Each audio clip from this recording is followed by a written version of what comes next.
Hi ಎಲ್ರಿಗೂ ನಮಸ್ತೆ. Welcome back to my YouTube channel. ಎಲ್ಲರೂ ಹೇಗಿದ್ದೀರಾ? ಐ ಹೋಪ್ ನೀವೆಲ್ಲ ಆರೋಗ್ಯವಾಗಿ ಆರಾಮಾಗಿದ್ದೀರಾ ಅಂತ ಅಂದ್ಕೊಂಡಿದ್ದೀನಿ. ನಾನು ಕೂಡ ಆರಾಮಾಗಿದ್ದೀನಿ. ಶನಿವಾರ ಬೆಳಗ್ಗೆಯಿಂದನೇ ಬ್ಲಾಗ್ನ ಶುರು ಮಾಡ್ತಿದ್ದೀನಿ.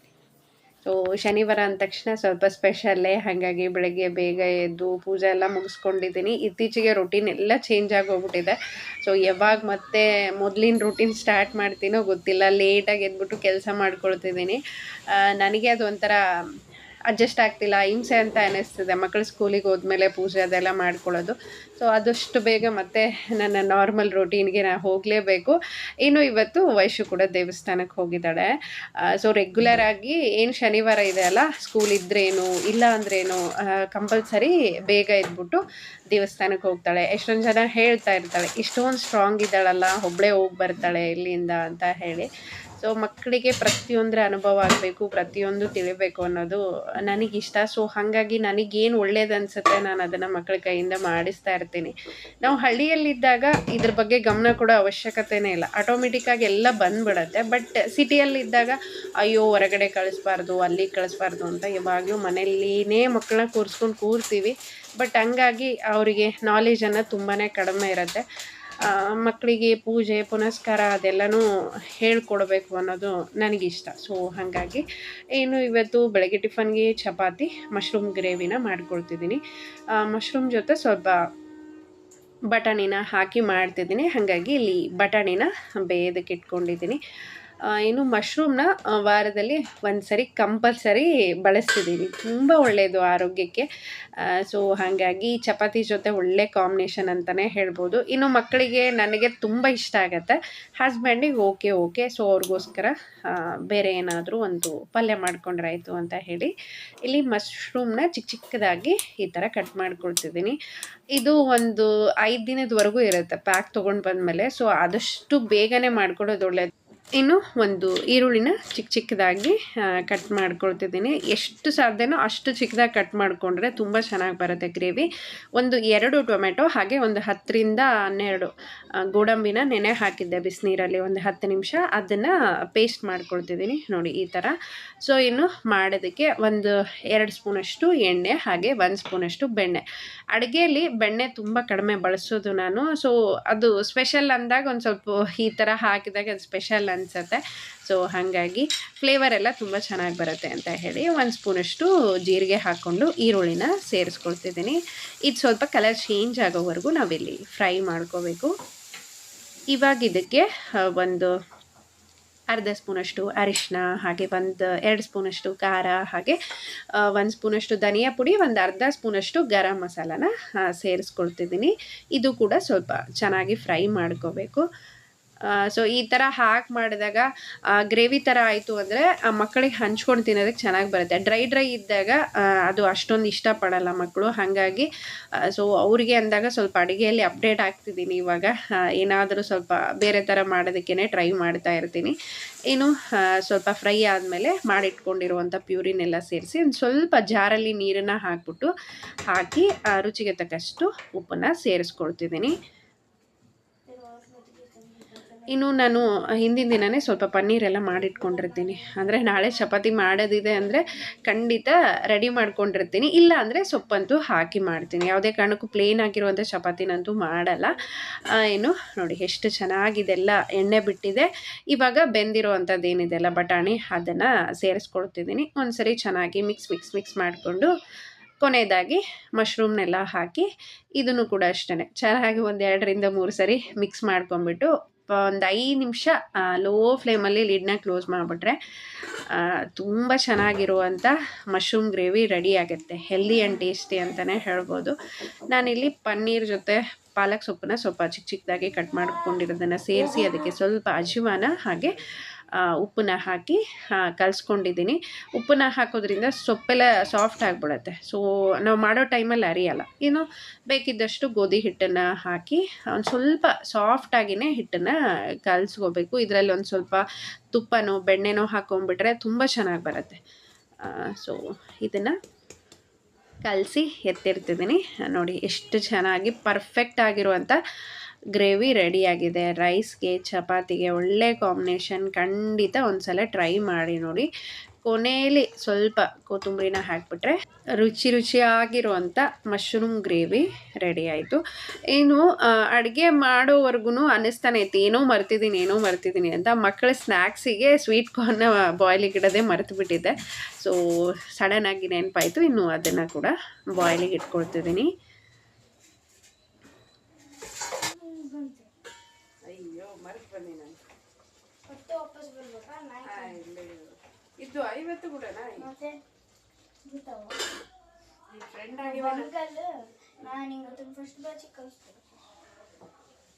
ಅಲ್ಲ ಅವ್ರದ್ದು ಮುಗಿತೈತೆ ನಿನ್ ದಿನ ಇರ್ತೈತ.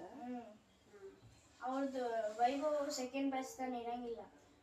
ಟೈಮ್ ಆಗ್ತೈತಿ ಬೇಡ ಇದಿಲ್ಲಪ್ಪ. ನಾವು ಮತ್ತೆ ಅಲ್ಲಿ ಮತ್ತೆ ಹಂಗ ಏಟ್ ಡಮ್ ಅಂತ ಬೀಳೋದು.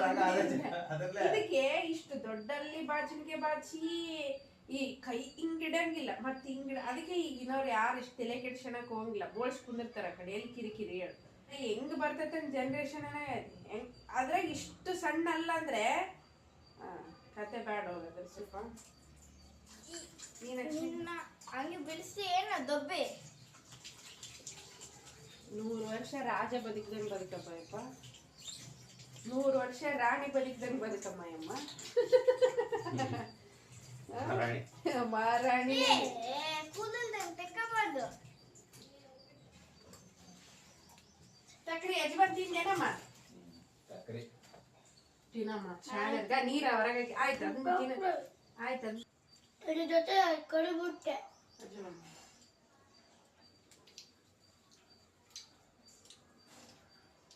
ನೆನಪೈತಿಲ್ಲ ಬಜ್ಜಿ ಚೆನ್ನಾಗಿ ಹೇಳು. Why numbers are important is a number of count, measure and understand things, he said. Scientists use to learn more about the world around us. ಯಾಕೆ ಏನಾಯ್ತು? ಏನನ್ನ ತಿಳಿಬೇಕಲ್ಲ. ಏನ್ ತಿಳಿದಂತೆ ಏನೇನ್ ತಿಳಿದಿಲ್ಲ ನನಗೆ. ನಂಬರ್ ಸಾರ್ ಅನ್ನೋದು ಅಷ್ಟೇ ತಿಳಿದಿರೋದು ನನಗೆ. ಅಂದ್ರೆ ಯಾಕ ನಂಬರ್ಸ್ ನಮಗೆ ಇಂಪಾರ್ಟೆಂಟ್. ನಂಬರ್ಸ್ ನಮಗೆ ಕೌಂಟು ಮೆಜರ್ ಮಾಡಕ ಅಂಡರ್ಸ್ಟ್ಯಾಂಡ್ ಆಗ್ತದೆ. ಮತ್ತೆ ಸೈಂಟಿಸ್ಟ್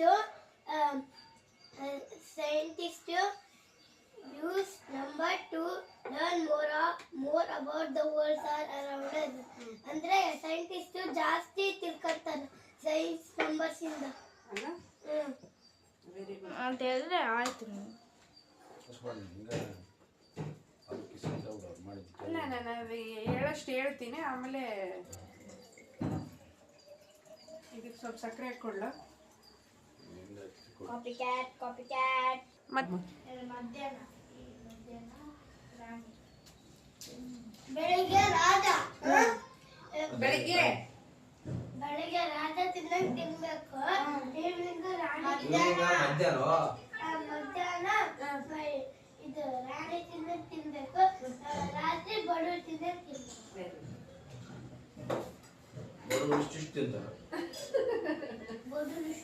ನೋಡಿ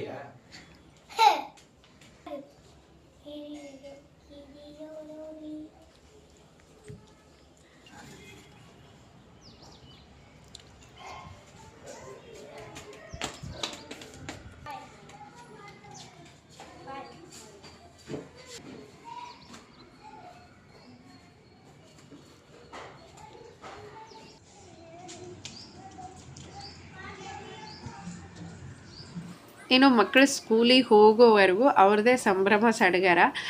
ಸೊ ಅವ್ರು ಹೋದ್ಮೇಲೆ ನಾನಿಲ್ಲಿ ಸ್ವಲ್ಪ ಈ ಮುಲ್ಲಂಗಿ ಸೀಡ್ಸ್ ಅಂತ ಬರುತ್ತೆ. ನಿಮಗೆ ಇದ್ರ ಹೆಸರು ಗೊತ್ತಿದ್ರೆ ಖಂಡಿತ ಕಾಮೆಂಟ್ ಮುಖಾಂತರ ತಿಳಿಸಿ. ನನಗಂತೂ ಗೊತ್ತಿಲ್ಲ.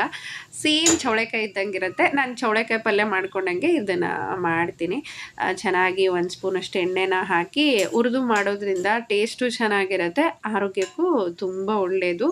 ಸೊ ಹಸ್ಬೆಂಡ್ಗೆ ಮಶ್ರೂಮ್ ಗ್ರೇವಿ ಅಷ್ಟೊಂದೆಲ್ಲ ಇಷ್ಟ ಆಗಲ್ಲ. ಹಾಗಾಗಿ ಇಷ್ಟ ಇಲ್ಲದೆ ಇರೋದನ್ನು ಒತ್ತಾಯ ಮಾಡೋ ಬದಲು ಸೊ ಅದಕ್ಕೆ ಬೇರೆ ಏನಾದರೂ ಪಲ್ಯ ಮಾಡಿಕೊಟ್ಬಿಡ್ತೀನಿ. ಇನ್ನು ಅವ್ರು ಫ್ರೆಶ್ ಅಪ್ ಆಗೋದಕ್ಕೆ ಹೋಗಿದ್ದಾರೆ.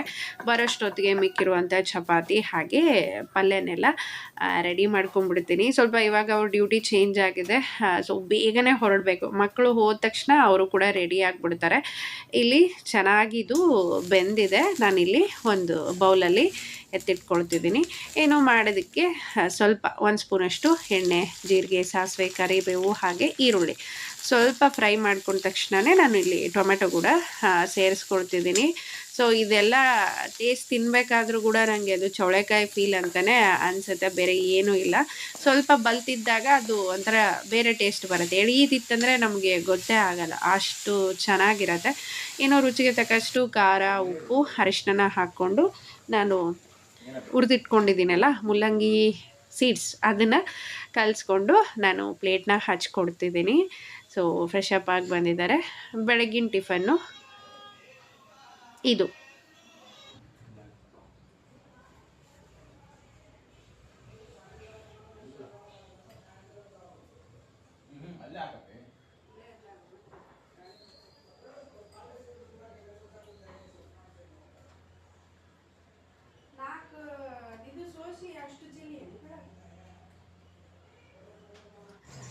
ನಾನು ಪಲ್ಯ ಮಾಡೋದಕ್ಕೆ ಮುಲ್ಲಂಗಿ ಸೀಡ್ಸು ಎಷ್ಟು ಬೇಕು ಅಷ್ಟು ಬಿಡಿಸ್ಕೊಂಡು, ಮಿಕ್ಕಿರೋದೆಲ್ಲ ಸ್ವಲ್ಪ ದಪ್ಪ ಇತ್ತು, ಅದನ್ನೇನು ಬಿಡಿಸೋದು ಚೆಲ್ಲೋಣ ಅಂತ ಹೇಳ್ಬಿಟ್ಟು ಡೈನಿಂಗ್ ಟೇಬಲ್ ಮೇಲೆ ಇಟ್ಟಿದ್ದೆ. ಅದರಲ್ಲಿ ಮತ್ತೆ ಒಂದು ಸ್ವಲ್ಪ ಬಿಡಿಸೋದಕ್ಕೆ ಹೋಗಿ ಕೆಳಗಡೆ ಎಲ್ಲ ಚೆಲ್ಬಿಟ್ಟಿದ್ರು.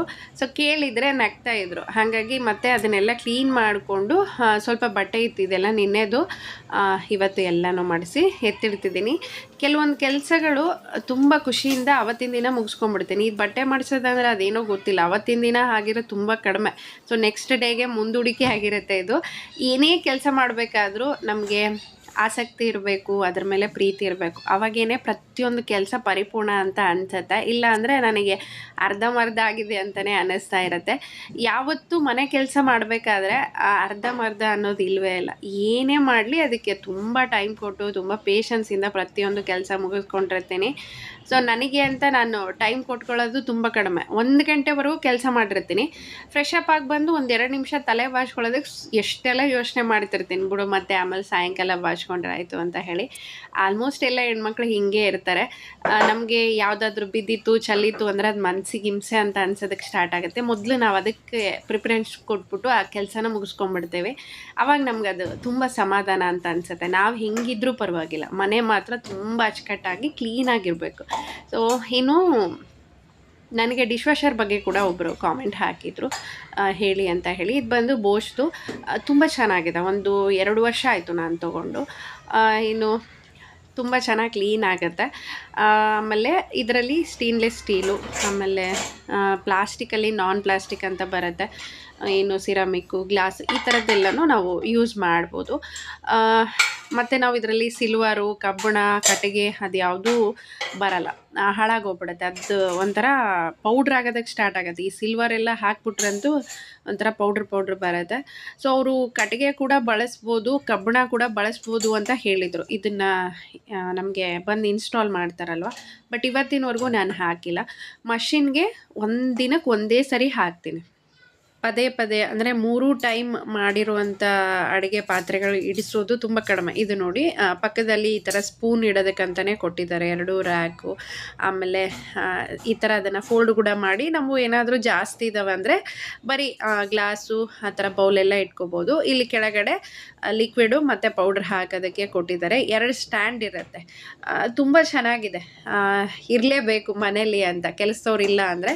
ಇನ್ನು ಇದನ್ನು ತೊಗೋಬೇಕಾದ್ರೇ ಒಂದು ಮೆಮೊರಿ ಇದೆ. ಅಂದರೆ ನನಗೆ ಸೈನಾಸಿಸ್ ಅನ್ನೋ ಪ್ರಾಬ್ಲಮ್ ಇತ್ತು. ಸೊ ನಾನು ನೀರಲ್ಲಿ ಕೈ ಆಡಿಸಿದ್ದೀನಿ ಅಂದರೆ ನನಗೆ ಕಣ್ಣಿನ ಕೆಳಗಡೆ ಹಣೆ ಮೇಲೆಲ್ಲ ಕಫ ಬ್ಲಾಕ್ ಆಗೋದು, ಅದರಿಂದ ತುಂಬ ಕಷ್ಟ ಆಗೋದು. ಸೊ ಪ್ರತಿ 3 ತಿಂಗಳಿಗೆ ಒಂದ್ಸರಿ ಡಾಕ್ಟ್ರ್ ಹತ್ರ ಹೋಗಬೇಕು. ಅವರು ಟ್ಯಾಬ್ಲೆಟು, ಇಂಜೆಕ್ಷನ್ ಕೊಡೋರು. ಇಂಜೆಕ್ಷನ್ ತೊಗೊಂಡು ಮನೆಗೆ ಬಂದಮೇಲೆ ಇಂಜೆಕ್ಷನ್ ಹಾಕೋರೇ ಸಿಗ್ತಾ ಇರಲಿಲ್ಲ, ಅಷ್ಟು ಒದ್ದಾಟ ಆಗೋಗ್ಬಿಟ್ಟಿತ್ತು ಲೈಫು. ಸೊ ಹಾಗೆ ಆನ್ಲೈನಲ್ಲಿ ನೋಡಬೇಕಾದ್ರೆ ಇದನ್ನು ನೋಡಿ ತೊಗೊಂಡಿದ್ದು. ಸೊ ಅವಾಗಿಂದ ಪರವಾಗಿಲ್ಲ, ಸ್ವಲ್ಪ ಆರಾಮಾಗಿಯೇ ಇದ್ದೀನಿ. ಹಾಗಂತ ಹೇಳ್ಬಿಟ್ಟು ಎಲ್ಲ ಪಾತ್ರೆಗಳನ್ನು ನಾನಂತೂ ಹಾಕಲ್ಲ ಅದಕ್ಕೆ. ಈ ಕಟ್ಟಿಗೆದ್ದು, ಕಬ್ಬಿಣದ್ದು, ಕೆಲವೊಂದಿಷ್ಟು ಸ್ಟೀಲ್ ಐಟಮ್ ನಾನೇ ಕೈಯಾರೆ ತೊಳ್ಕೊಂಡ್ಬಿಡ್ತೀನಿ. ಅತಿಯಾಗಿ ಒತ್ತಿರೋದು, ಆಮೇಲೆ ಕಲೆ ಆಗಿರೋದೆಲ್ಲ ಹೋಗಲ್ಲ. ನಾವು ಏನೇ ಪಾತ್ರೆಗಳನ್ನು ಅದರಲ್ಲಿ ಹಾಕ್ತೀವಂದರೆ ಒಂದ್ಸರಿ ಕಂಪ್ಲೀಟಾಗಿ ನಾವು ಅದನ್ನು ಸ್ವಲ್ಪ ನೀರಿಂದ ತೊಳೆದ್ಬಿಟ್ಟು ಇಟ್ಟರೆ ಕ್ಲೀನ್ ಆಗುತ್ತೆ. ನಾನಂತೂ ಹಿಂಗೆ ಊಟ ಮಾಡಿ ತೊಗೊಂಡೋಗಿ ಯಾವತ್ತೂ ಇಟ್ಟಿಲ್ಲ. ಒಂದ್ಸರಿ ನೀರಾಕಿ ಅದನ್ನು ಚೆಲ್ಬಿಟ್ಟು ಆಮೇಲೆ ಹೋಗಿ ಅದರಲ್ಲಿ ಜೋಡಿಸ್ತೀನಿ. ಆಲ್ಮೋಸ್ಟ್ ನನಗೂ ರೆಗ್ಯುಲರ್ ಆಗಿ ಪಾತ್ರೆಗಳು ಅನ್ನೋದು ಇದ್ದೇ ಇರುತ್ತೆ. ಯಾಕಂದರೆ ಜಾಸ್ತಿ ನಾನು ಕಬ್ಬಿಣದ ಬಳಸ್ತಾ ಇರ್ತೀನಿ, ಕಟ್ಟಿಗೆದು ಬಳಸ್ತಾ ಇರ್ತೀನಿ. ಸೊ ಹಾಗಾಗಿ ಸುಮಾರು ಪಾತ್ರೆಗಳಿರುತ್ತೆ ಕೈಯಿಂದನೇ ತೊಳ್ಕೊಳ್ಳೋದಕ್ಕೆ. ಪಾತ್ರೆಗಳನ್ನೆಲ್ಲ ತೊಳೆದ್ಬಿಟ್ಟು ಸೊ ಇನ್ನು ಕಾಳೆಲ್ಲ ಇತ್ತು, ಅದನ್ನು ನಾನಿಲ್ಲಿ ಜಾಲಿಸ್ಕೊಳ್ತಿದ್ದೀನಿ. ಅಂದರೆ ಕೆಳಗಡೆ ಒಂದು ಹಳ್ಳ ಇರುತ್ತೆ, ಇಲ್ಲ ಅಂದರೆ ಕೆಲವೊಂದು ಕಾಳುಗಳೆಲ್ಲ ಗೆದ್ದುಬಿಟ್ಟಿರುತ್ತೆ. ಅಂದರೆ ಕಾಳು ನೆಂದಿರಲ್ಲ ಅದು. ಸೊ ಅಡುಗೆ ಮಾಡಿದ ಕಟ್ ಅಂತ ಬಾಯಿಗೆ ಸಿಗುತ್ತೆ. ಹಾಗಾಗಿ ಇದು ಜವಾರಿ ಆಗಿರೋದ್ರಿಂದ ಕಂಪಲ್ಸರಿ ಜಾಲಿಸ್ಕೊಂಡ್ರೇ ಒಳ್ಳೆಯದು. ನೋಡಿ ಈ ಥರ ಕೆಳಗಡೆ ಸಿಗುತ್ತೆ ನಮಗೆ. ಇನ್ನು ಮಧ್ಯಾಹ್ನ ಊಟಕ್ಕೆ ಸ್ವಲ್ಪ ಸಿರಿಧಾನ್ಯಗಳ ರೈಸ್ ಮಾಡು ಅಂತ ಹೇಳಿದರು. ಹಂಗಾಗಿ ಅಕ್ಕಿನ ನೆನೆ ಹಾಕ್ತಿದ್ದೀನಿ. ಇದು ಒಂದು 4-5 ಗಂಟೆನಾದರೂ ನೆನೆಯಬೇಕು. ಆ್ಯಕ್ಚುಲಿ 8 ಗಂಟೆ ನೆನೆಯಬೇಕು. ಸೊ ಮಧ್ಯಾಹ್ನ ಮಾಡೋದ್ರಿಂದ ಈ ಥರ ಅವಸರವಾಗಿ ಹೇಳಿದಾಗ ಏನೂ ಮಾಡೋಕ್ಕಾಗಲ್ಲ. ಹಾಗಾಗಿ ಬೇಗ ನೆನೆ ಹಾಕ್ಬಿಟ್ಟು ನಾನು ಅಕ್ಕಿನ ನಿನ್ನೆ ರಾತ್ರಿನೇ ತೊಳೆದು ಒಂದು ಬಟ್ಟೆಯಲ್ಲಿ ಕಟ್ಟಿ ಇಟ್ಟಿದ್ದೆ. ಸೊ ನೀರೆಲ್ಲ ಹೋಗಿದೆ. ಇವಾಗ ಮೇಲೆ ಹೋಗಿ ಒಂದು 2 ಗಂಟೆ ಹಾಕಿಬಿಟ್ರೆ ಚೆನ್ನಾಗಿ ಒಣಗುತ್ತೆ. ಜಿನ್ನಿಗೆ ಮಾಡಿಸ್ಕೊಂಬಂದ್ಬಿಟ್ರೆ ಚಕ್ಲಿನಾದರೂ ಮಾಡ್ಕೋಬೋದು, ಅಕ್ಕಿ ರೊಟ್ಟಿನಾದರೂ ಮಾಡ್ಕೋಬೋದು. ಸೊ ರೇಷನ್ ಅಕ್ಕಿ ಎಲ್ಲೆಲ್ಲಿಂದನೂ ಬಂದಿರುತ್ತೆ. ನಾವು ಅದನ್ನು ಕ್ಲೀನ್ ಮಾಡಿಬಿಟ್ಟು ಜಿನ್ನಿಗೆ ಕಳಿಸೋದಕ್ಕಿಂತ ಒಂದು ಸ್ವಲ್ಪ ತೊಳೆದು ಒಣಗಿಸಿ ಜಿನ್ನಿಗೆ ಕಳಿಸಿದಾಗ ಅದು ಬಿಳುಪು ಕೂಡ ಚೆನ್ನಾಗಿ ಬರುತ್ತೆ. ಹಾಗೆ ಆರೋಗ್ಯಕ್ಕೂ ಒಳ್ಳೆಯದು ಅಂತ ಹೇಳಿ. ಸೊ ಹಾಗಾಗಿ ಯಾಕಂದರೆ ಕೆಲವೊಂದು ಸರಿ ಪೌಡ್ರೆಲ್ಲ ಕಲಸಿರುತ್ತೆ, ಹುಳ ಅಥವಾ ನುಸಿ ಆಗಬಾರ್ದು ಅಂತ ಹೇಳಿ. ಸೊ ಹಾಗಾಗಿ ಇದು ಬೆಸ್ಟು. ನೋಡಿ ಈ ಥರ ಎಲ್ಲ ಆಲ್ರೆಡಿ ನಾವು ಬಟ್ಟೆಯಲ್ಲಿ ಕಟ್ಟಿದಾಗಿನೇ ಒಂದು ಸ್ವಲ್ಪ ಒಣಗೋಗ್ಬಿಟ್ಟಿರತ್ತೆ, ಅದು ಎಲ್ಲ ಡ್ರೈ ಆಗೋಗಿದೆ. ಇವಾಗ ಒಂದು 2 ಗಂಟೆ ಸಾಕು ಇದು ಒಣಗೋಕ್ಕೆ. ಮತ್ತು ಸ್ವಲ್ಪ ಹಸಿದ್ರೂ ಕೂಡ ಹಿಟ್ಟು ಭಾಳ ಬೇಗ ಹಾಳಾಗೋಗುತ್ತೆ. ಸೊ ಕಂಪ್ಲೀಟಾಗಿ ಒಣಗಿದ್ರೇ ಹಿಟ್ಟು ತುಂಬ ದಿನಗಳವರೆಗೂ ಇರುತ್ತೆ. ಇನ್ನು ನಾನು ಮೇಲೆ ಸೊಪ್ಪೆಲ್ಲ ತುಂಬ ಚೆನ್ನಾಗಾಗಿತ್ತು. ಸೊ 1-2 ಬ್ಯಾಗ್ ಕಿತ್ಕೊಂಡು ಬಂದಿದ್ದೀನಿ. 1-2-3 ಬ್ಯಾಗ್ ಅಲ್ಲೇ ಬಿಟ್ಟಿದ್ದೀನಿ. ಸೊ ಜಾಸ್ತಿ ಕಿತ್ಕೊಂಡ್ಬಂದಾಗ ಕೆಲವೊಂದು ಸರಿ ಫ್ರಿಜ್ಜಲ್ಲಿನೇ ಹಾಳಾಗೋಗ್ಬಿಡುತ್ತೆ. ಜಾಸ್ತಿ ದಿನ ಆದಂಗೆಲ್ಲ ಫ್ರೆಶ್ನೆಸ್ ಕೂಡ ಇರಲ್ಲ.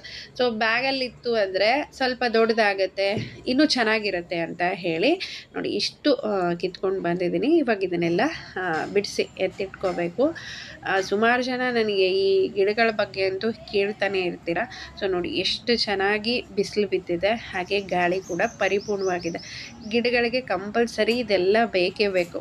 ನಾನು ಬೆಳಗ್ಗೆ ಒಳ್ಳೆ ಎಳೆ ಬಿಸಿಲಿದ್ದಾಗ ಎಲ್ಲ ಗಿಡಗಳನ್ನು ತೊಗೊಂಡು ಬಂದು ಹೊರಗಡೆ ಇಟ್ಟಿರ್ತೀನಿ. ಸೊ ಮಧ್ಯಾಹ್ನ ಟೈಮಲ್ಲಿ ಒಳಗಡೆ ಇಟ್ಕೊಳ್ತೀನಿ. ಆಲ್ಮೋಸ್ಟ್ ನಾನು ಇದನ್ನೇ ಮಾಡ್ತಾ ಇರ್ತೀನಿ ಕೆಲಸ. ಹಾಗಾಗಿ ತುಂಬ ಚೆನ್ನಾಗಿ ಗಿಡಗಳ ಗ್ರೋತ್ ಆಗುತ್ತೆ. ಝೀಝಿ ಪ್ಲ್ಯಾಂಟ್ ಬಗ್ಗೆ ಕೂಡ ಹೇಳಿದ್ರಿ, ಅದು ಕೂಡ ಅಷ್ಟೇ. ಸೊ ಇಂಡೋರ್ ಪ್ಲ್ಯಾಂಟ್ ಏನಿದೆ ಅಲ್ಲ, ಆಲ್ಮೋಸ್ಟ್ ಬಿಸಿಲಿಗೆ ಒಯ್ದು ಇಡೋದ್ರಿಂದ ತುಂಬ ಚೆನ್ನಾಗಿ ಗ್ರೋತ್ ಆಗುತ್ತೆ. ಇನ್ನು ನಾನಿಲ್ಲಿ ಸೊಪ್ಪನ್ನೆಲ್ಲ ಬಿಡಿಸ್ಕೊಳ್ತಿದ್ದೀನಿ. ಹಾಗೆ ಈ ಬಾಕ್ಸ್ ಬಗ್ಗೆ ಕೂಡ ಕಾಮೆಂಟ್ ಹಾಕಿದರೆ, ಈ ಬಾಕ್ಸ್ ಕೊಡಿ ಲಿಂಕ್ ಅಂತ ಹೇಳಿ. ಇದೇನಾಗ್ತಿದೆ ಅಂದರೆ ಪ್ರಾಪರಾಗಿ ಕ್ಲೋಸ್ ಆಗ್ತಾಯಿಲ್ಲ. ಇದು ಸೆಟ್ ಆಫ್ 4 ಬರುತ್ತೆ. ಸೊ ಪ್ರೈಸ್ ಕೂಡ ತುಂಬ ಜಾಸ್ತಿ ಅಂತಲೇ ಅನಿಸುತ್ತೆ. ಇದಕ್ಕೆ ಕಂಪೇರ್ ಮಾಡಿದರೆ ಬೇರೆ ಬೇರೆ ಬಾಕ್ಸ್ಗಳೆಲ್ಲ ತುಂಬ ಚೆನ್ನಾಗಿರೋದು ಸಿಗುತ್ತೆ. ಹಾಗಾಗಿ ನಾನು ಈ ಲಿಂಕ್ ಎಲ್ಲ ಕೊಟ್ಟಿಲ್ಲ, ಯಾಕಂದರೆ ಇದು ತೊಗೊಂಡ್ಬಿಟ್ಟೆ ಆಲ್ರೆಡಿ 3-4 ಇಯರ್ಸ್ ಆಯ್ತು ಅಂದ್ಕೊಳ್ತೀನಿ. ಸೊ ಅದ್ರ ಲಿಂಕು ಕೂಡ ಇಲ್ಲ. ನನಗೆ ಅನಿಸುತ್ತೆ ಇದಕ್ಕಿಂತ ಬೇರೆ ಬಾಕ್ಸ್ ತೊಗೊಂಡಿದ್ರೆ ಚೆನ್ನಾಗಿರ್ತಿತ್ತು ಅಂತ ಹೇಳಿ. ಯಾಕಂದರೆ ಅದರಲ್ಲಿ ನೀರೆಲ್ಲ ಇಳ್ಕೊಂಡು ಸೊಪ್ಪು ಹಾಳಾಗೋದೊಂದು ಕಡೆ ಆದರೆ ಕ್ಲೋಸ್ ಸರಿಯಾಗಿ ಆಗಲ್ಲ. ಸೊ ಹಾಗಾಗಿ ಕೊಟ್ಟಿಲ್ಲ. ಏನು ಮಧ್ಯಾಹ್ನ ಊಟಕ್ಕೆ ರೆಡಿ ಮಾಡ್ಕೊಳ್ತಿದ್ದೀನಿ. ಇಲ್ಲಿ ಪಲಾವ್ ಮಾಡೋದಕ್ಕೆ ಒಂದು 2-3 ಸ್ಪೂನಷ್ಟು ಎಣ್ಣೆ, ಜೀರಿಗೆ, ಸಾಸಿವೆ ಹಾಗೆ ಮೆಣಸಿನ್ಕಾಯಿ, ಕರಿಬೇವು ಚೆನ್ನಾಗಿ ಫ್ರೈ ಆದಮೇಲೆ ಈರುಳ್ಳಿನ ಸೇರಿಸ್ಕೊಂಡಿದ್ದೀನಿ. ಇದು ಕೂಡ ಸ್ವಲ್ಪ ಫ್ರೈ ಆಗಬೇಕು. ನಾವು ಸಿರಿಧಾನ್ಯಗಳ ರೈಸ್ನ ಪ್ಲೇನಾಗಿ ಮಾಡ್ತೀವಿ ಅಂದರೆ ಕಂಪಲ್ಸರಿ ಅದಕ್ಕೆ ಹಾಲು ಮೊಸರು ಇರಬೇಕು. ಸೊ ಇಲ್ಲ ಮಜ್ಜಿಗೆ ಸಾರಾದರೂ ಇರಬೇಕು. ಅದು ಯಾವುದೂ ಇಲ್ಲ ಅಂದಾಗ ಪಲಾವ್ ಮಾಡ್ಕೊಂಡು ತಿಂದರೆ ಚೆನ್ನಾಗಿರುತ್ತೆ. ಇನ್ನು ನಮಗೆ ಬೇಕಾಗಿರುವಂಥ ವೆಜಿಟೇಬಲ್ಲು ಹಾಗೆ ಸ್ವಲ್ಪ ಸೊಪ್ಪನ್ನೆಲ್ಲ ಹಾಕಿದ್ದೀನಿ. ಮೆಂತ್ಯ ಸೊಪ್ಪೆಲ್ಲ ಬಿಡಿಸಿದ್ನಲ್ವ, ಸ್ವಲ್ಪ ಅದನ್ನು ಸೇರಿಸಿ ಚೆನ್ನಾಗಿ ಫ್ರೈ ಮಾಡಿಕೊಂಡು 1 ಕಪ್ ಅಕ್ಕಿ ತೊಗೊಂಡಿದ್ದೀವಿ ಅಂದರೆ ಒಂದು 3 ಕಪ್ ಆದರೂ ನೀರು ಹಾಕಬೇಕು. ಸೊ ನೀರು ಹಾಕಿ ರುಚಿಗೆ ತಕ್ಕಷ್ಟು ಉಪ್ಪು, ಸ್ವಲ್ಪ ನಿಂಬೆ ರಸನ ಹಾಕಿದ್ದೀನಿ. ಖಂಡಿತ ಈ ಥರದ್ದು ಒಂದು ಬಟ್ಲ ತಿಂದುಬಿಟ್ರೆ ಸಾಕು, ನಮಗೆ ಹೆಲ್ತಿಗೆ ಎಷ್ಟು ಒಳ್ಳೆಯದು. ಆ ಖುಷಿನೇ ಬೇರೆ ಈ ಥರ ಅಡುಗೆ ಮಾಡ್ಕೊಂಡು ತಿಂದಾಗ. ತುಂಬ ಸ್ಯಾಟಿಸ್ಫ್ಯಾಕ್ಷನ್ ಅಂತ ಅನಿಸುತ್ತೆ. ನೋಡಿ ನಾನು ಉದುರುದ್ರಾಗಿ ತುಂಬ ಚೆನ್ನಾಗಿಯೇ ರೆಡಿ ಆಯಿತು. ಇದಕ್ಕೆ ಬೀಟ್ರೂಟ್ ರಾಯ್ತ ಮಾಡಿಕೊಂಡಿದ್ದೆ. ಹಾಗೆ ಕ್ಯಾರೆಟು ಜಾಸ್ತಿನೇ ತೊಗೊಂಡು ಬಂದಿದ್ದರು, ಹಲ್ವಾ ಕ್ಯಾರೆಟು. ಸೊ ತುಂಬ ದಿನ ಆಗಿತ್ತು, ಸ್ವೀಟ್ ಕೂಡ ಏನೂ ಮಾಡಿರಲಿಲ್ಲ ಅಂತ ಹೇಳ್ಬಿಟ್ಟು ಸ್ವಲ್ಪ ಕ್ಯಾರೆಟ್ ಹಲ್ವಾ ಕೂಡ ಮಾಡಿಕೊಂಡೆ. ಲಾಂಗ್ ಆಗುತ್ತೆ ವಿಡಿಯೋ ಅಂತ ಹೇಳ್ಬಿಟ್ಟು ಅದನ್ನು ವಿಡಿಯೋ ಮಾಡ್ಕೊಂಡಿಲ್ಲ. ಸೊ ಹಾಗಾಗಿ ಇನ್ನೂ ಒಂದು 2-3 ಚಪಾತಿ, ಸ್ವಲ್ಪ ಪಲ್ಯ, ಹಾಗೆ ರೈಸು, ಸ್ವಲ್ಪ ರಾಯ್ತ, ಅದರ ಜೊತೆ ಕ್ಯಾರೆಟ್ ಹಲ್ವ ಕೂಡ ಕೊಟ್ಟಿದ್ದೀನಿ. ಯಾಕಂದರೆ ಅಲ್ಲೆಲ್ಲ ಜನ ಇರ್ತಾರೆ, ಒಬ್ರಿಗೊಬ್ರು ಶೇರ್ ಮಾಡ್ಕೊಂಡು ತಿಂತಾರೆ ಅಂತ ಹೇಳಿ. ಸೊ ಹಸ್ಬೆಂಡ್ ಬಾಕ್ಸ್ ಕೂಡ ರೆಡಿ ಆಯಿತು. ನಾನು ರೆಡಿ ಮಾಡೋದಕ್ಕೇ ಎಕ್ಸಾಕ್ಟಾಗಿ ಯಾರೋ ಒಬ್ಬರು ಬಂದಿದ್ದರು. ಸೊ ಅವ್ರು ಯಾರು ಅಂತಲೇ ಗೊತ್ತಿಲ್ಲ, ನಿಜವಾಗ್ಲೂ ಬೇಗನೆ ಕೊಡಿ ಅಂತ ಹೇಳಿದರು. ಸೊ ಕೊಟ್ಟೆ. ಹಸ್ಬೆಂಡ್ದು ಕೆಲಸ ಮುಗಿದ ಮೇಲೇ ಇವಾಗ ನಾನು ಸ್ವಲ್ಪ ಫ್ರೀ ಆಗಿದ್ದು. ಬೆಳಗ್ಗೆಯಿಂದ 5 ಗಂಟೆ ಅಂದ್ಕೊಳ್ತೀನಿ, ಎದ್ದಾಗ 5 ಗಂಟೆಯಿಂದ 12:30ವರೆಗೂ ನಾನ್ ಸ್ಟಾಪಾಗಿ ಕೆಲಸ ಮಾಡಿದ್ದೀನಿ. 1 ಸೆಕೆಂಡ್ ಕೂಡ ಕೂತಿಲ್ಲ. ಸೊ ಇವಾಗೇ ಕೂರ್ತಿರೋದು. ಈಗ ಇನ್ನೊಂದು 15-20 ನಿಮಿಷ ಕೂರೋದಕ್ಕೆ ಮಕ್ಕಳು ಕೂಡ ಬಂದುಬಿಡ್ತಾರೆ. ಲೈಫು ಇಷ್ಟೇನೆ ಅನ್ನೋಂಗೆ ಆಗೋಗಿದೆ.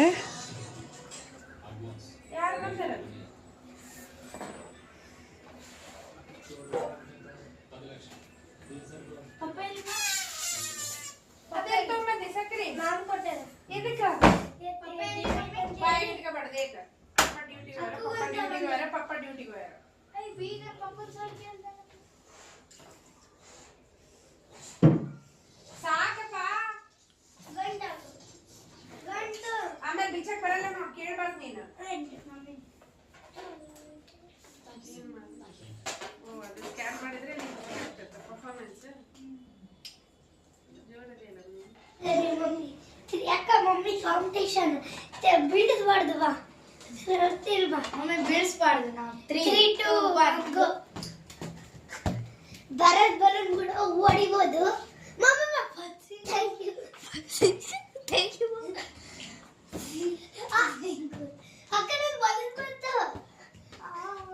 ಸ್ಕೂಲಲ್ಲಿ ಸೈನ್ಸ್ ಡೇ ಅಂತ ಇರುತ್ತೆ. ಸೊ ಇವತ್ತು ಇದು ಹೋಗೋಕ್ಕಾಗಲಿಲ್ಲ. ಹಸ್ಬೆಂಡ್ ಬೇರೆ ಡ್ಯೂಟಿಗೆ ಹೋಗಿಬಿಟ್ಟಿದ್ರು. ಅದು ಸ್ಕೂಲ್ ತುಂಬ ದೂರ ಆಗುತ್ತೆ, ಹೋಗಿರಲಿಲ್ಲ. ಮಕ್ಕಳು ಏನೇನು ಡೈಲಾಗ್ ಹೇಳಿದ್ದಾರೆ ಅನ್ನೋದಕ್ಕೆ ಈ ಥರ ಒಂದು ಸ್ಕ್ಯಾನ್ನ ಕೊಟ್ಟು ಕಳಿಸಿದ್ದಾರೆ. I don't like cameras. Okay, I'll not take. Act like I'm recording and you tell. Just think I'm recording. I'm not recording. Try. Hi mom. Hi dad. I'm so proud to have you. You give me healthy food to become strong and healthy. I love you both. Papa, you're my support and strength. Mommy, you're my first teacher. I love you. Thank you. Technology ಎಲ್ಲ ಎಷ್ಟು ಮುಂದುವರೆದಿದೆ ನೋಡಿ. ಈ ಥರ scan ಮಾಡಿಬಿಟ್ರೆ ಮಕ್ಕಳು ಏನೇನು ಹೇಳಿದ್ದಾರೆ ಅನ್ನೋದು ಗೊತ್ತಾಗೋಗುತ್ತೆ. ಎದ್ದೇಳು ಸಕ್ರಿ, ಜಲ್ದಿ ಬಾ, ಜಲ್ದಿ ಜಲ್ದಿ ಜಲ್ದಿ ಗೆಟ್ ಅಪ್.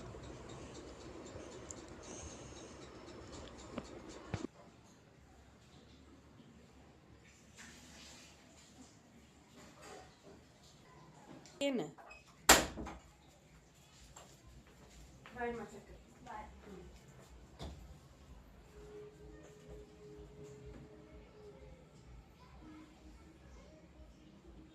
ಇನ್ನು ಇವತ್ತು 4:15ನೇ ಇರುತ್ತೆ ಟ್ಯೂಷನ್ನು. 6 ಗಂಟೆಗೆಲ್ಲ ಬಂದುಬಿಡ್ತಾರೆ. ಈ 1-2 ತಿಂಗಳ ಸಿಕ್ಕಾಪಟ್ಟೆ ಬ್ಯುಸಿ. ಇನ್ನು ಎಕ್ಸಾಮ್ ಕೂಡ ಬರುತ್ತೆ. ಸೊ ಇಬ್ಬರನ್ನ ಟ್ಯೂಷನಿಗೆ ಕಳಿಸ್ಬಿಟ್ಟು ಮೇಲೆ ಹೋಗಿ ಇವೆರಡನ್ನೂ ಕ್ಲೀನ್ ಮಾಡ್ಕೊಂಬಂದಿದ್ದೀನಿ. ಇನ್ನು ಜಿನ್ನಿಗೆ ಕಳಿಸೋಣ ಇವೆರಡನ್ನ ಅಂತ ಹೇಳಿ. ಹಾಗೆ ನಾನು ಮೊನ್ನೆ ಒಂದು ಶಾರ್ಟ್ ವಿಡಿಯೋ ಹಾಕಿದ್ದೆ, ಅಮ್ಮನ ಮನೆಗೆ ಹೋಗ್ಬೇಕಾದ್ರೆ ಸೀರೆ ತೊಗೊಂಡಿದ್ದು. ಸೊ ಸುಮಾರು ಜನ ಕಾಮೆಂಟ್ ಮಾಡಿದ್ರಿ ಯೆಲ್ಲೋ ಕಲರ್ ಸೀರೆ ಅಂತ ಹೇಳ್ಬಿಟ್ಟು. Thank you so much. ನಿಜವಾಗ್ಲೂ ಯೆಲ್ಲೋ ಕಲರೇ ಸಜೆಸ್ಟ್ ಮಾಡಿದರು ಅಲ್ಲಿ ಶಾಪಲ್ಲಿರೋರು. ಹಾಗೆ ನನ್ನ ಬಟ್ಟೆ ಏನೇ ಆಗಿರಲಿ ಆಲ್ಮೋಸ್ಟ್ ಹಸ್ಬೆಂಡೇ ಸೆಲೆಕ್ಟ್ ಮಾಡೋದು. ಸೊ ಇತ್ತೀಚೆಗೆ ಸ್ವಲ್ಪ ಆನ್ಲೈನಲ್ಲಿ ತರಿಸ್ಕೊಳ್ತಿರ್ತೀನಿ. ಅದು ಬಿಟ್ಟರೆ 90% ಹಸ್ಬೆಂಡ್ ಸೆಲೆಕ್ಟ್ ಮಾಡಿರುವಂಥ ಬಟ್ಟೆನೇ ನಾನು ಹಾಕ್ಕೊಳ್ಳೋದು. ಆ ವಿಚಾರದಲ್ಲಿ ತುಂಬ ಲಕ್ಕಿ. ಅಷ್ಟು ಚೆನ್ನಾಗಿರೋ ಸೆಲೆಕ್ಟ್ ಮಾಡ್ತಾರೆ ಅವರು. ಇದಕ್ಕೆ ಈ ಹ್ಯಾಂಡ್ ಎಂಬ್ರಾಯ್ಡ್ರಿ ಎಲ್ಲ ತುಂಬ ಹೈಲೈಟಾಗಿ ಕಾಣಿಸುತ್ತೆ. ಆ ಕನಕಾಂಬರಿ ಕಲರ್ ಬಣ್ಣದ್ದು ಆ್ಯಕ್ಚುಲಿ ತೊಗೋಬೇಕಂತ ನನ್ನ ತಲೆಯಲ್ಲಿ ಇದ್ದಿದ್ದು. ಯೆಲ್ಲೋ ಕಲರ್ ಸ್ಯಾರಿ ಆಲ್ರೆಡಿ ನನ್ನ ಹತ್ರ ಇದೆ, ಬಟ್ ಅದರಲ್ಲಿ ಅಷ್ಟೊಂದು ಹೈಲೈಟಾಗಿ ಕಾಣ್ತಾ ಇರಲಿಲ್ಲ. ಅದು ಇದರಲ್ಲಿ ತುಂಬ ಚೆನ್ನಾಗಿ ಕಾಣಿಸುತ್ತೆ ಅಂತ ಹೇಳ್ಬಿಟ್ಟು ಇದನ್ನೇ ತೊಗೊಳ್ಳಿ ಅಂತ ಹೇಳಿದರು. ತೊಗೊಂಡೆ. ಇದಕ್ಕೆ ಎಲ್ಲ ಕಲರ್ ಥ್ರೆಡ್ ವರ್ಕ್ ಇರೋದ್ರಿಂದ ನಾವು ಯಾವ ಬ್ಲೌಸನ್ನಾದರೂ ಮ್ಯಾಚ್ ಮಾಡ್ಕೋಬೋದು. ರನ್ನಿಂಗ್ ಬ್ಲೌಸ್ ಬಂದಿದೆ, ಸಾಧ್ಯ ಆದರೆ ಸ್ಟಿಚ್ ಮಾಡಿಸ್ತೀನಿ. ಇಲ್ಲಾಂದರೆ ಮೆರೂನ್ ಕಲರೇ ಬ್ಲೌಸ್ ಇದೆ. ಲಾಸ್ಟ್ ಟೈಮ್ ಒಂದು ಸೀರೆ ತೊಗೊಂಡಿದ್ದೆ, ಅದನ್ನು ಹ್ಯಾಂಡ್ ಎಂಬ್ರಾಯ್ಡ್ರಿ ಮಾಡಿ ಹೊಲಿಸಿದ್ದೀನಿ. ಸೊ ಅದು ಪರ್ಫೆಕ್ಟಾಗಿ ಮ್ಯಾಚ್ ಆಗ್ತಿದೆ. ಸೊ ನೋಡೋಣ, ಅದನ್ನೇ ಕಾಂಟ್ರಾಸ್ಟಾಗಿ ಹಾಕ್ಕೊಂಡಾಗ ಲುಕ್ ಇನ್ನೂ ಚೆನ್ನಾಗಿರುತ್ತೆ ಅಂತ ಹೇಳಿ. ಸೊ ಇದಾಗಿತ್ತು ನನ್ನ ಇವತ್ತಿನ ವಿಡಿಯೋ. ನಿಮಗೆಲ್ಲ ಇಷ್ಟ ಆಗಿದೆ ಅಂತಲೇ ಅಂದ್ಕೊಳ್ತೀನಿ. ನನ್ನ ರೊಟೀನ್ ಹೇಗಿದೆ ಹಾಗೆ ನಾನು ನಿಮ್ಮ ಜೊತೆ ಶೇರ್ ಮಾಡ್ಕೊಳ್ತೀನಿ. ಸೊ ವ್ಯೂಸ್ಗೋಸ್ಕರ ಅಥವಾ ಇನ್ನೇನಕ್ಕೋಸ್ಕರ ನನಗೇನೂ ಮಾಡೋಕ್ಕೆ ಬರಲ್ಲ. ಸೊ ನಿಜವಾಗ್ಲೂ ನನ್ನ ರೊಟೀನ್ ಹೇಗಿದೆ ನಾನು ಅಷ್ಟು ಮಾತ್ರ ನಿಮ್ಗೆ ಹೇಳಬಲ್ಲೆ. ಆರೋಗ್ಯವಾಗಿರೋದನ್ನು ಊಟ ಮಾಡಿ, ಒಳ್ಳೊಳ್ಳೆ ಆಲೋಚನೆಗಳನ್ನು ಮಾಡಿ, ನಿಮ್ಮ ಆರೋಗ್ಯನ ಚೆನ್ನಾಗಿ ನೋಡ್ಕೊಳ್ಳಿ ಅಂತ ಹೇಳ್ತೀನಿ. ಸೊ ಮುಂದಿನ ವ್ಲಾಗಲ್ಲಿ ಮತ್ತೆ ಸಿಗೋಣ.